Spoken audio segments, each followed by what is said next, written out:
हाँ जी बच्चों, आगे बढ़ते हैं कैपिटल गेन के अंदर। शांत हो जाओ अब सारे।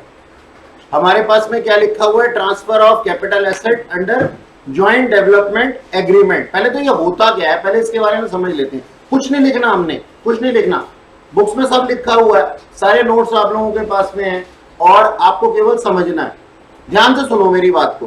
पहले तो मेरे को एक बात बताओ, हमने जब ट्रांसफर की, मैंने क्या बोला था, there should be a capital asset and that capital asset should be transfer. बिल्कुल सही, आप लोगों को याद है। तो ट्रांसफर के अंदर एक चीज हम लोगों ने पढ़ी थी, एक्सचेंज,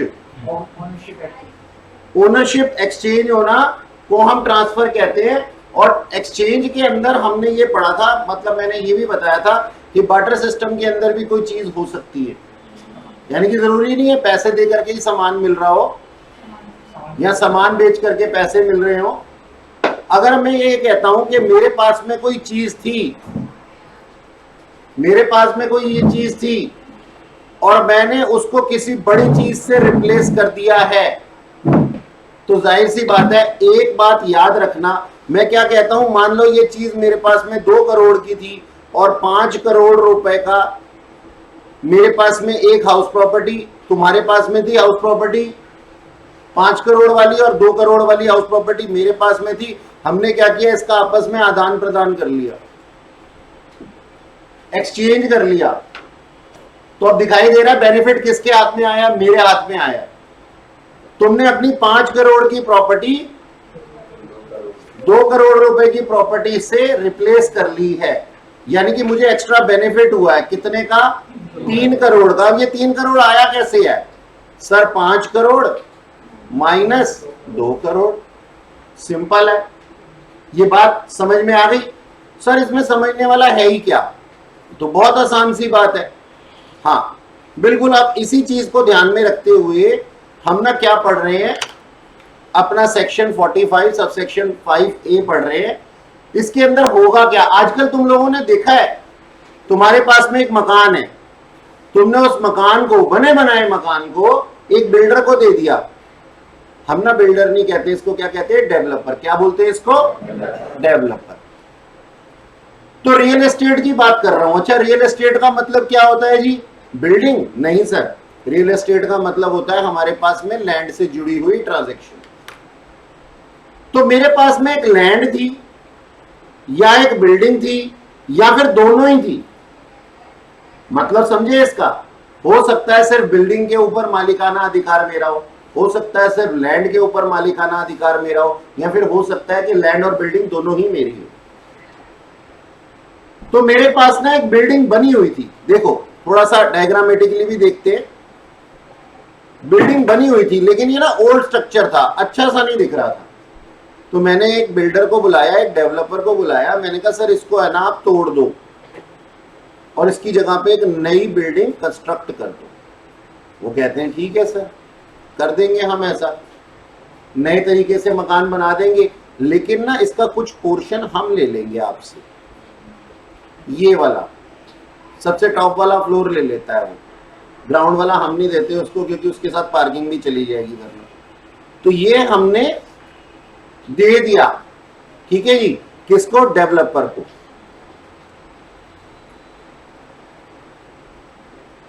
ठीक है जी, डेवलपर को मैंने ये वाला पोर्शन दे दिया। ऐसा आप लोगों ने देखा भी आजकल चल रहा है।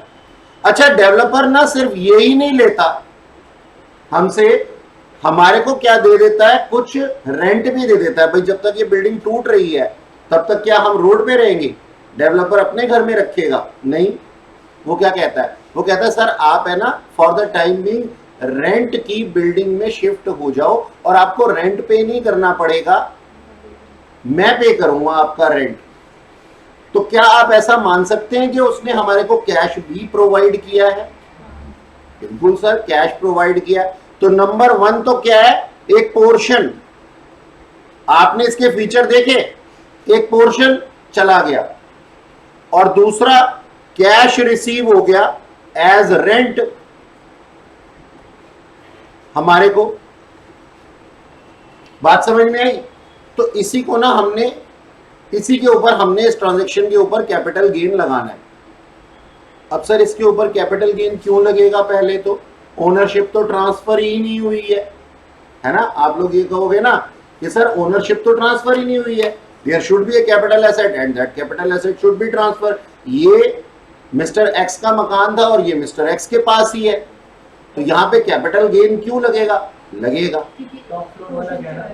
टॉप फ्लोर वाला गया ना, वो कह रहा है, बच्चा कहता है टॉप फ्लोर वाला नहीं गया क्या?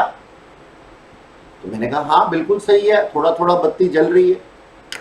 तो अभी हम क्या कहते हैं, अभी हम ये कहते हैं सबसे पहले ये आइडेंटिफाई करो, सबसे पहले ये आइडेंटिफाई करो कि डेवलपर को मैंने जो दिया, क्या मैंने उस टाइम पे उसको ये हाउस प्रॉपर्टी तोड़ने का अधिकार दिया था? क्या वो हाउस प्रॉपर्टी को ऐसे ही तोड़ सकता था बिना उसके ओनरशिप के राइट के? नहीं। लॉ मेकर्स क्या कहते हैं, ध्यान से सुनना, लॉ मेकर्स कहते हैं कि हम ये मानेंगे, इस ट्रांजैक्शन के अंदर हम ये मानेंगे कि आपने अपनी हाउस प्रॉपर्टी जो कि लैंड एंड बिल्डिंग है, लैंड एंड बिल्डिंग दोनों के अधिकार किसको दे दिए हैं? डेवलपर को दे दिए हैं, और आपके हाथ में कैपिटल गेन अराइज हो जाएगा। पहले लॉ की लैंग्वेज बताता हूं, इंटरप्रिटेशन बाद में कर लेंगे, समझना भी तो जरूरी है लिखा क्या है हमारे कानून मंत्रियों ने। तो लॉ मेकर्स क्या कह रहे हैं? कहते हैं जिस साल भी आप अपना अधिकार ट्रांसफर करेंगे डेवलपर को बनाने के लिए, उस साल आपके हाथ में कैपिटल गेन माना जाएगा। लेकिन ये कैपिटल गेन टैक्सेबल होगा उस साल जिस साल सर्टिफिकेट ऑफ कंप्लीशन मिल जाएगा। अब पहले तो मैं ये सोचना चाहता हूं, मैंने ये दो लाइनें समझी, मैंने ये दो लाइनें सुनी, लॉ मेकर ने मुझे लाइनें बताई, और मैं एक लेमैन हूं, ठीक है जी।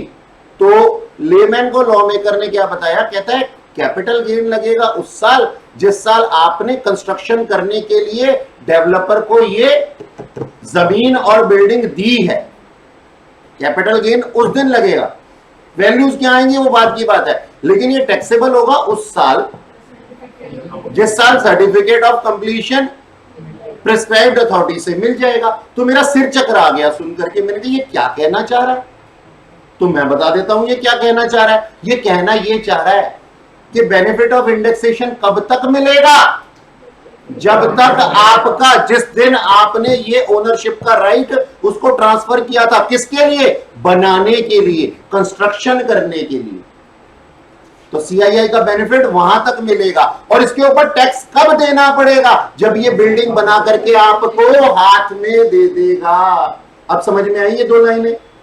जिस किसी भाई या बहन या माता को नहीं समझ में आई अभी के अभी पूछे, क्योंकि एमसीक्यू के अंदर खून पियो क्वेश्चन के अंदर ये पूछा जा सकता है, और बच्चे इसके अंदर मिस इंटरप्रेट कर लेते हैं बातों को। ऐसा हमने कंपलसरी एक्विजिशन के अंदर भी किया था, लास्ट क्लास में किया था कि नहीं किया था? घर जाके प्रैक्टिस किया उसको, या सिर्फ अकाउंट्स के पीछे लगे हुए हो? प्रैक्टिस जरूरी है, ठीक है जी। तो ये छोटी छोटी बातें हैं, ये छोटी छोटी बातें कि सर हमें बेनिफिट ऑफ इंडेक्सेशन कहां तक मिलेगा, और सर हमारे पास में टैक्सेबल कब होगा। चलो सर ये बात तो समझ में आ गई हमारे को। अब ये और बता दो कि किस तरीके से ये टैक्सेबल होगा, क्योंकि ये केस ना कंसीडरेशन का नहीं है, ये केस है ना एक्सचेंज का है। अच्छा, इसके लिए ना हम एक बात जान लेते हैं।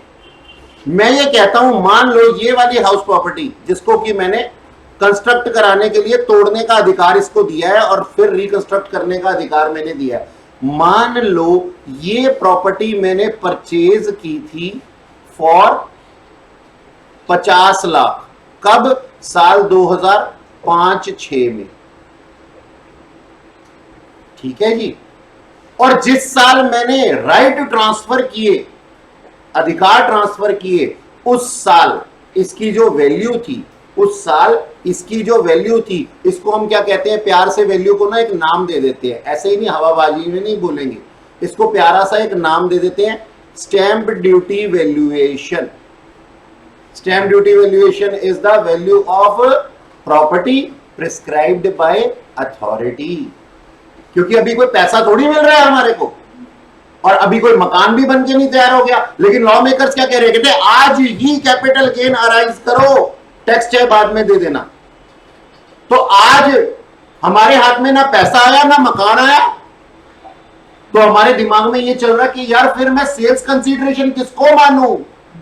तो हमने कहा एसडीवी, स्टैम्प ड्यूटी वैल्यूएशन, आप इसको इस तरीके से मान लेते हैं फेयर मार्केट वैल्यू। वैसे फेयर मार्केट वैल्यू क्या है, जो पड़ोस वाले लोग आमतौर पे बता रहे हैं कि तेरी हाउस प्रॉपर्टी का ये वैल्यू है, और जो गवर्नमेंट बता रही है वो क्या है, स्टैम्प ड्यूटी वैल्यूएशन। अब तुम अपने मन से सोच करके बोलो किसको आधार मान करके क्वेश्चन को करना पसंद करोगे, गवर्नमेंट वाली वैल्यू को ना, गवर्नमेंट वाली वैल्यू ज्यादा रीजनेबल है।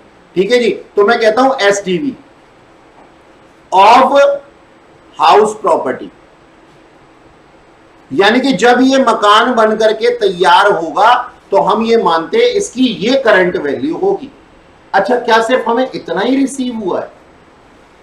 सेल्स कंसीडरेशन, पहले तो मैं क्या बोल दूं, सेल्स कंसीडरेशन।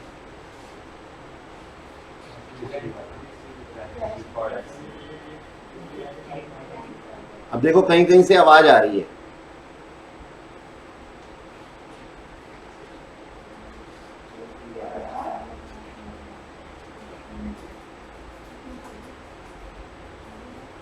हाँ जी, मैंने आपसे पूछा क्या हमें सिर्फ ये मकान ही मिल रहा था? कैश भी तो दे रहा था डेवलपर हमारे को। तो क्या मैं यहां पे लिख दूं sir, plus cash received from developer.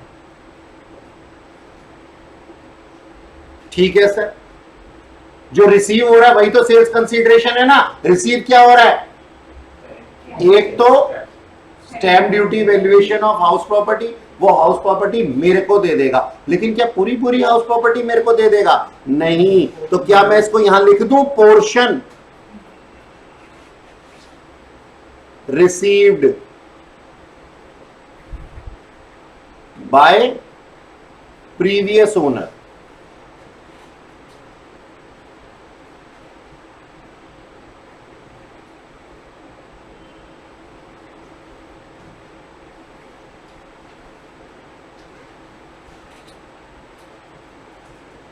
ठीक है ना, जो हमारे को रिसीव हम करेंगे वो अमाउंट हमारी सेल्स कंसीडरेशन हो जाएगा, जो हम रिसीव कर रहे हैं। टैक्सेबिलिटी किसके हाथ में आ रही है, जिसकी पहले से ये जमीन और बिल्डिंग थी उसके हाथ में टैक्सेबिलिटी की बात कर रहे हैं, क्योंकि डेवलपर के हाथ में तो ये बिजनेस इनकम होगी ना जी, उसका तो काम ही है, कैपिटल गेन थोड़ी लगाएंगे उसके ऊपर। अच्छा जी, तो हमने क्या कहा, कैश रिसीव फ्रॉम डेवलपर। अच्छा, अब गया क्या है, जो गया उसको कॉस्ट ऑफ एक्विजिशन मान लो। कॉस्ट ऑफ एक्विजिशन जो गया है, और गया क्या है सर, 50 लाख रुपए का पोर्शन।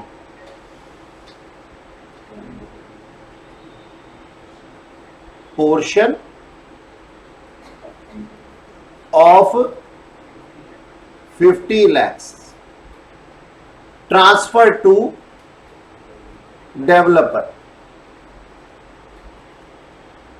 क्यों जी, यही है ना?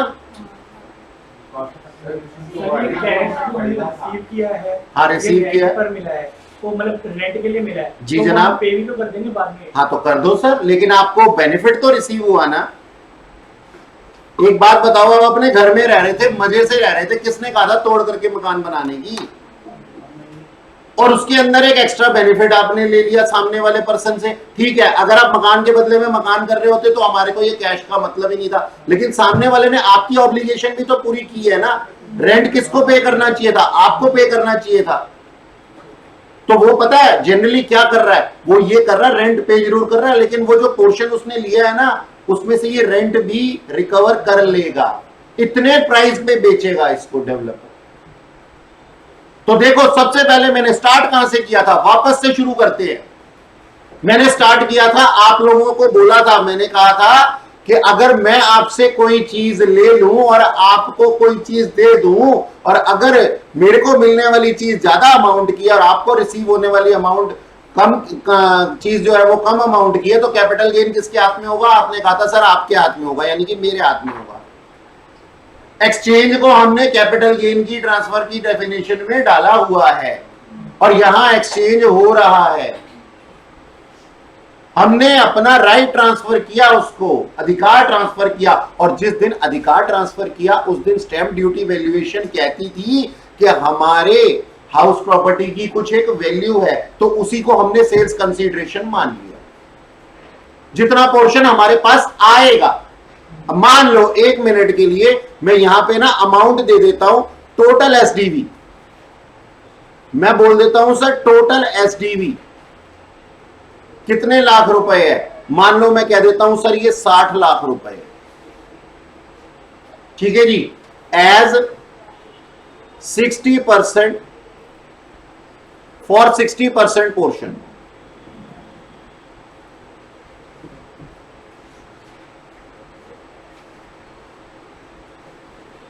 मतलब 40% की हम बात ही नहीं कर रहे, ये 40% पोर्शन किसका है सर? डेवलपर का है। ये 60% पोर्शन किसको मिलेगा सर? प्रीवियस ओनर को मिलेगा। तो जो मिल रहा है वो सेल्स कंसीडरेशन है, और मिलने में सिर्फ मकान ही नहीं मिला, रेंट भी, रेंट ना कहो, बोलो cash, cash for any purpose. हम ना रेंट का नाम बार बार लेंगे ना तो हमारे दिमाग में रेंट ही छप जाएगा, फिर हम क्वेश्चन को ना के अंदर रेंट ढूंढने लग जाएंगे। उसने हमें पैसा दिया, बस हम ये कहेंगे।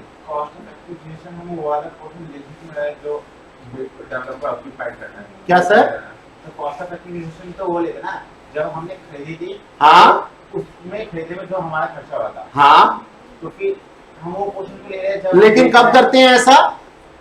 कॉस्ट ऑफ एक्विजिशन, देखो सारे बच्चे सुनो, बच्चा क्या कह रहा है, कहता कॉस्ट ऑफ एक्विजिशन हम वो लेते हैं ना जो हमने जब परचेज किया था तो हमारा खर्चा हुआ था, हाँ बिल्कुल, लेकिन कब लेते हैं वो? जब पूरा का पूरा हाउस प्रॉपर्टी ट्रांसफर हो रहा होता और पैसा आ रहा होता। लेकिन यहां पे पैसा तो नहीं आ रहा, लेकिन कुछ जा रहा है। इस पूरे प्रोसेस के अंदर आपको सिर्फ एक चीज याद रखनी है, आपकी कॉस्ट ऑफ एक्विजिशन वो है जो आपके हाथ से गया है। लेकिन वो कॉस्ट कैसे हुई? उससे प्रॉपर्टी का एक्वायर करने के लिए कॉस्ट कैसे हुई? जब हम ट्रांसफर कर रहे हैं, जब हम अथॉरिटी देते तोड़ने की, तो एक तरीके की सेल्स कंसीडर कर लिया जाता है। तो उस वक्त हम वो देखेंगे ना, जब हमने ये प्रॉपर्टी पूरी खरीदी थी उसकी कॉस्ट देखी जाएगी। हाँ देखो ना, उसकी कॉस्ट देखो, उसकी कॉस्ट देखो ना, लेकिन पूरी की पूरी कॉस्ट उसी के ऊपर ट्रांसफर कर दो। मेरे पास में 50 लाख रुपए का मैंने इसको खरीदा था, अपने पास में मैंने इसको 50 लाख का खरीदा था, अब 50 में से 60 मेरे पास ही है ना। सर वो तो सेल्स कंसीडरेशन के लिए वैल्यू है ना, क्योंकि हम एक्सचेंज करेंगे। मैंने कहा ये 50 मेरे पास ही है ना, 50 में से कुछ पोर्शन मेरे पास ही है ना, 60%, तो उसको कॉस्ट ऑफ एक्विजिशन कैसे ले लूं? मान ले मेरे पास में ये एक पेन है और ये एक कैपिटल एसेट है, इसको मैंने खरीदा, मैंने कितने का खरीदा? मैंने खरीदा अमाउंट 50 लाख, और इसके ऊपर से मैंने कैप अलग कर दी, कैप अपने पास रख ली, और तेरे पास में जो चीज ट्रांसफर की उसी को तो कॉस्ट ऑफ, देख हायर और लोअर का डिफरेंस ही तो कैपिटल गेन है ना इस केस में। पहले तो अपने दिमाग से निकाल दे उस वाली बात को, एकदम साफ कर दे जहां पे पैसा सिर्फ हमारे पास आता था। पैसा नहीं आ रहा बाबूजी, सबसे पहले मैंने स्टार्ट करने से पहले ये बोला एक्सचेंज हो रहा है, बार्टर सिस्टम हो रहा है, बेस क्या मानोगे? और आपने एग्री किया था बार्टर सिस्टम के अंदर हम क्या कहते हैं, जो दे रहे हैं और जो ले रहे हैं उसके बीच का डिफरेंस कैपिटल गेन है। इस बात को मानते हो, एग्री करते हो तो आगे बोलूं, नहीं तो नहीं बोलूंगा। इस बात को एग्री करते हो कि दोनों में जो लेने देने के बीच में जो वैल्यूज का डिफरेंस होगा वही कैपिटल गेन होगा, जिसके पास हायर वैल्यू जाएगी। तो सर आपको सिर्फ इतनी सी बात याद रखनी है, गया क्या है?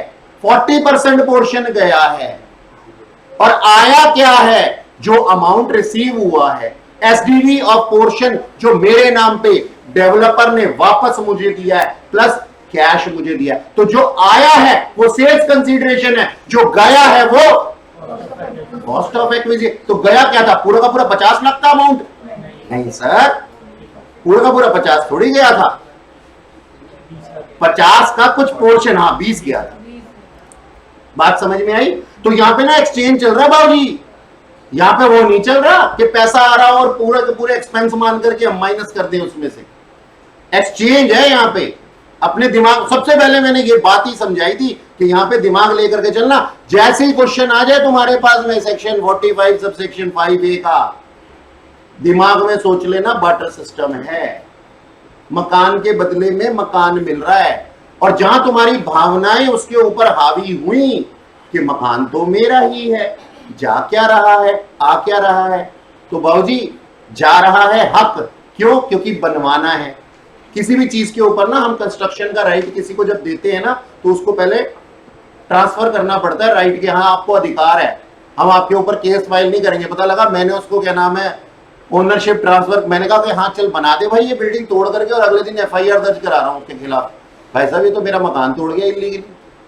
तो वो एग्रीमेंट तो बनाना पड़ेगा ना। ऊपर देख, सबसे ऊपर क्या लिखा हुआ है, joint development agreement. It is joint, क्यों वर्ड यूज हुआ? It is related to land as well as building, और एग्रीमेंट के अंदर काम हो रहा है। तो चलो मैं क्या करता हूं, मैं ये कहता हूं 50 लाख था, तो कॉस्ट ऑफ एक्विजिशन कितना हो गया? Portion of 50 lakh transfer to developer. हाँ जी, कितना था? 50 लाख रुपए का सर 40% कितना आता है? 20 लाख। ओके सर, ये पीओ का मतलब प्रीवियस ओनर, जो जिसका सच में मकान था। ठीक है जी। अच्छा जी, तो मैं अब इसको 5-6 लिखा है मैंने, और मैं यहां पे लिख देता हूं एग्रीमेंट कौन से साल में हुआ। मान लो मैं लिख देता हूं 2014-15। ठीक है जी। और मैं कह देता हूं कंस्ट्रक्शन कंप्लीट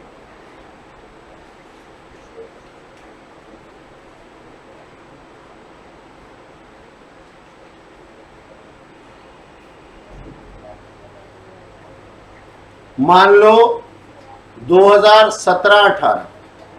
सपनों का महल था, बनते हुए टाइम लग गया जी। टैक्स कौन से साल में लगाएंगे?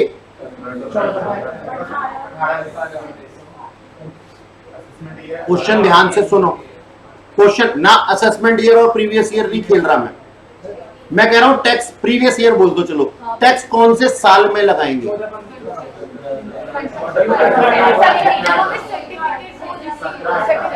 नालायको सुनो, नालायको सुनो, मैंने कहा कैपिटल गेन कब अराइज होगा वो एक बात है, टैक्स कब लगाएंगे? तो सर सही से पूछो ना, फिर पहले कैपिटल गेन अराइज होगा बाद में तो टैक्स लगेगा ना। आप तो हमसे डायरेक्ट क्वेश्चन पूछ रहे हो, हमारी क्या गलती है? क्यों अभी समझाया नहीं था? मेरा क्वेश्चन ध्यान से सुनो, मैंने बोला टैक्स कब अराइज होगा, मेरे को जवाब दो अब। 17-18 में, previous year 17-18, assessment year 18-19। Sir tax कम, टैक्स लगाने के लिए कैपिटल गेन अराइज कब होगा? 14-15 में, जब एग्रीमेंट बनाया गया था। देखा कितनी बातें याद रखनी है। सर सिंपल सी बात है, हमारे को टैक्सेबल इनकम तो आएगी जब हमारे हाथ में ये बन करके तैयार हो जाएगा, उसी दिन हमें मिलेगा। कैपिटल गेन पहले क्यों अराइज हो रहा है? कैपिटल गेन पहले क्यों लगा रहे हो सर आप? अरे हो सकता है ना आगे आने वाले सालों में कैपिटल गेन का रेट जो है वो बढ़ जाए। अगर लॉन्ग टर्म है 20% मान लो इसके ऊपर लगना है, हो सकता है अगले सालों में, आने वाले सालों में 25 लाख हो जाए, वो 25 लाख कह रहा हूँ 25% हो जाए। तो ये एक तरीके से बढ़िया भी है कि आज ही कंप्यूट करके रख लो और बाद में पे कर देंगे। तुम्हारे को जिस टाइम पे तुम नर्सरी में थे उस टाइम अगर तुम्हें पता होता कि सर हमें सीए करनी है और दिवाकर सर के पास आते, लो सर अभी हूं तो मैं नर्सरी में लेकिन मुझे सीए करनी है, आप मेरे से ना आज ही फीस ले लो। उस टाइम पे फीस ज्यादा होती है, आज ज्यादा है? आज ज्यादा है। तो ये एक तरीके का बेनिफिट भी है जो गवर्नमेंट आपको दे रही है कि पहले कंप्यूट करके रख लो, रकम टैक्स बाद में पे कर देना। ठीक है जी। अच्छा, क्योंकि हम सब इस बात से एग्री करते हैं कि महंगाई बढ़ती है। अच्छा चलो अब इसको पूरा करना, मैं यहां लिखता हूं सर सेल्स कंसीडरेशन। ये दरवाजा बंद कर दो ना अगर एसी चला रखा है।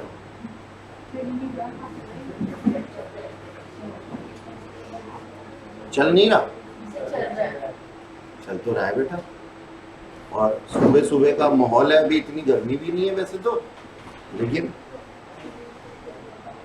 तबीयत ना खराब हो जाए तुम्हारी। हाँ जी, अब मेरे को जवाब देंगे सेल्स कंसीडरेशन कितनी है। यहां कोई कैश इन्वॉल्व नहीं है अभी इस क्वेश्चन के अंदर, तो मैं क्या कर लेता हूं सर, 60 लाख फॉर 60% पोर्शन है ना, तो 60 लाख लिख दूं? जी सर लिख दीजिए। अच्छा जी, माइनस रिलाइजेबल एक्सपेंडिचर, कुछ होते ट्रांसफर करवाने के लिए चार्जेस, एग्रीमेंट बनाने के लिए चार्जेस क्वेश्चन के अंदर दिया होता तो हो जाता, लेकिन है नहीं, नील लिख देता हूं। नेट कंसीडरेशन 60 लाख,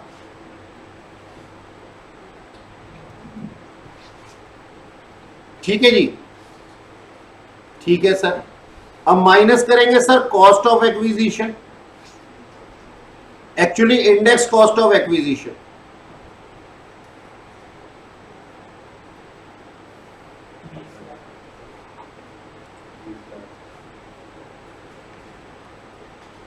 जी सर। कैसे आया 20 लाख? सर 50 लाख रुपए का 40% जो गया है वो आता है 20 लाख, और इंडेक्सेशन भी करनी है हमने 20 लाख रुपए का। जिस साल एग्रीमेंट बना है वो वाला ईयर लेना है ना, कौन सा साल में एग्रीमेंट बना था?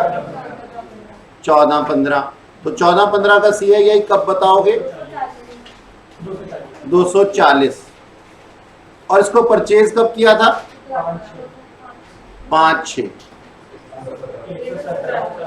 117 माइनस कॉस्ट ऑफ इंप्रूवमेंट। अगर कुछ होता तो वो ले लेते, लेकिन कुछ है ही नहीं, नील। नहीं, यहाँ पे क्या है? 41 लाख 02,564, 41,02,564 रुपए मात्र। तो हमारा लॉन्ग टर्म कैपिटल गेन कितना आ गया? 18,97,436।